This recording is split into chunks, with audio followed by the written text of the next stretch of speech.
Narito na naman tayo para sa isang napaka-sweet at nakakakilig na love story nila Kalingap Edu at Ate Viancy. Tulad mo ay aking makilala.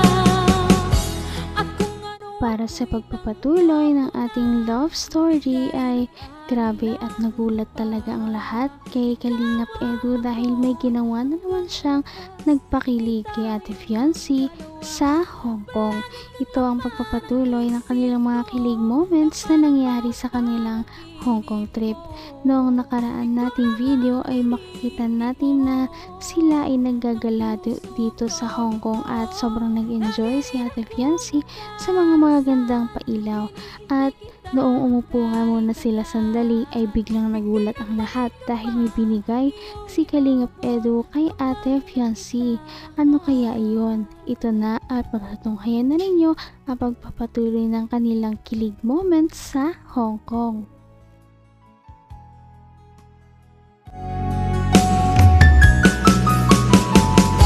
Ang nice ko lang.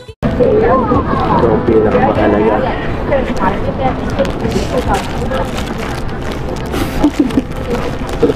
O bakit? Grabe, sobra-sobra na. Grabe na, may pa-flowers pa. Siyempre. Dapat natutulog lang ako. Siyempre para tuloy-tuloy ang saya. No? Yan ang ulo. Makiuso naman tayo kahit pa paano. Makiuso naman tayo sa mga millennial kahit pa paano. Step ko ba tayo nakatanggap pa rin ng Valentine's? Uy. Sigurado seryoso ka? Ako pa lang.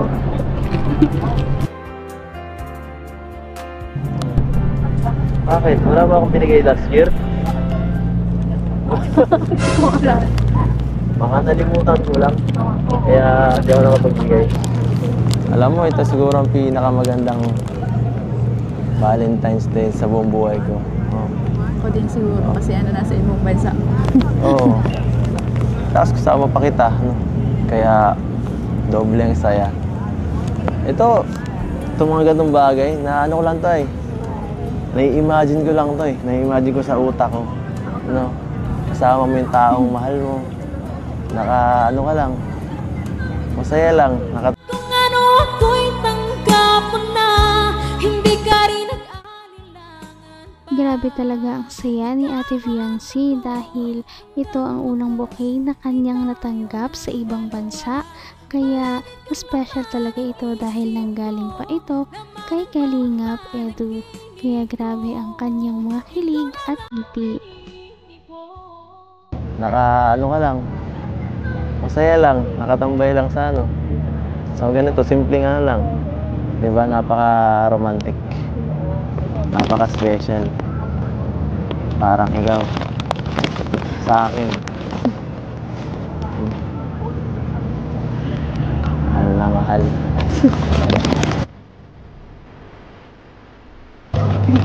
Salamat ha. Ha? Wala yan. Siyempre, dapat lang. Araw-araw ko nga dapat ikaparamdam eh. Kaso, malayo. Medyo... Sobra-sobra na yung ginagawa ko. Bakit naman?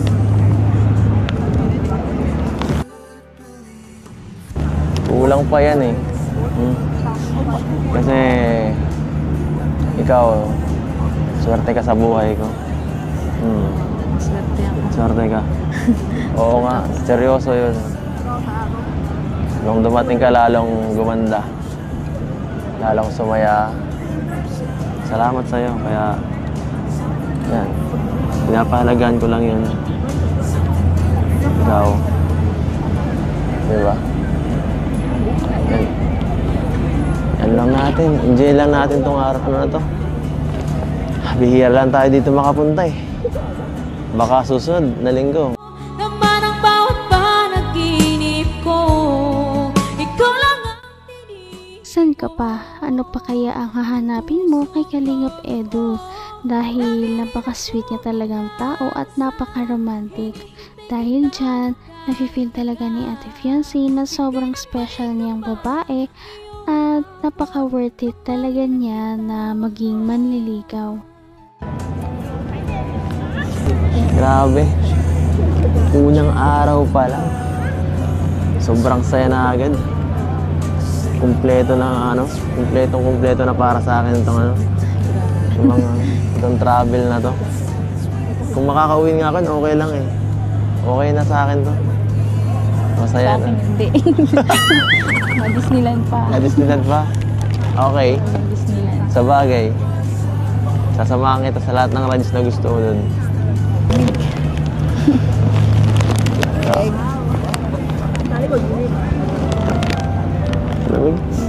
Malamig lang konti. Sabi ko sa'yo eh. Dapat kasi nag-ano ka. Pinakapalan mo yung jacket mo. Halika nga. Okay ba to? Uminit na ba ng konti? Uminit na ba ng konti? Uminit na.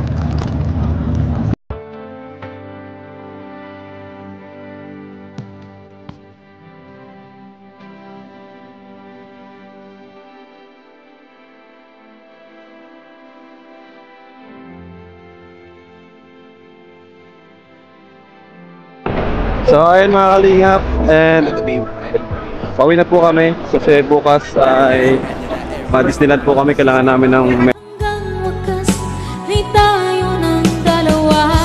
Palagi kang naman. Hindi talaga nila makakalimutan ang travel na ito dahil napakaraming mga nangyari na sobrang unforgettable para sa kanila dahil sobrang saya. Ngunit mararagdagan pa yan sa kanilang mga susunod na araw dito sa Hong Kong na makikita rin ninyo sa ating susunod na video. Ngunit bago iyon, bukas ay Disneyland po kami. Kailangan namin ng medyo mahabang pahinga kasi yung Disneyland medyo mapagod yun, buong araw po yun. Ayan po, so thank you so much po syempre sa mga kasama namin ngayon. First day pa lang, talagang sobrang saya na po. First day pa lang. Talagang ang Hong Kong po talaga ay talagang sarap balik-balikan. Kahit pangalawa na namin, palagi pa rin kami na-amaze sa mga lugar. So, yan po, thank you and see you sa day 2 po ng ating travel dito sa Hong Kong. God bless po and bye-bye! Ay, Nana! Miss ko, baby! Miss you, baby! Wawa, baby, di kasama. Nakakabawi ka ng tulog. Gusto ko ba? Alright, dito na po kami. Yahoo! Ate, thank you ate. Ano pa mo ate? Campbell. Ate Bell. Si Ate Bell. Sinamahan po kami ni Ate Bell. Napakabait talaga. Oh! Maki-charge Oh! Kanina to, maki-charge lang. Kain po kami guys. Ito. Namiss agad namin ng Jollibee guys. Hongkong sila para sa Jack, oh. Grabe guys. Thank you po. Thank you so much. So, yun po ang aming ngayong araw. Itinerary. Pagod, guys. Sarap matulog. Kain muna, kain bago tulog. ito na nga ang ating pinakahinihintay na travel ng EDC Love Team dahil sa susunod nating video ay makikita na ninyo ang kanilang paggagala at pag-i-explore sa Disneyland na silang dalawang magkasama, kaya naman mahabang pahingahan muna ang kanilang kakailanganin.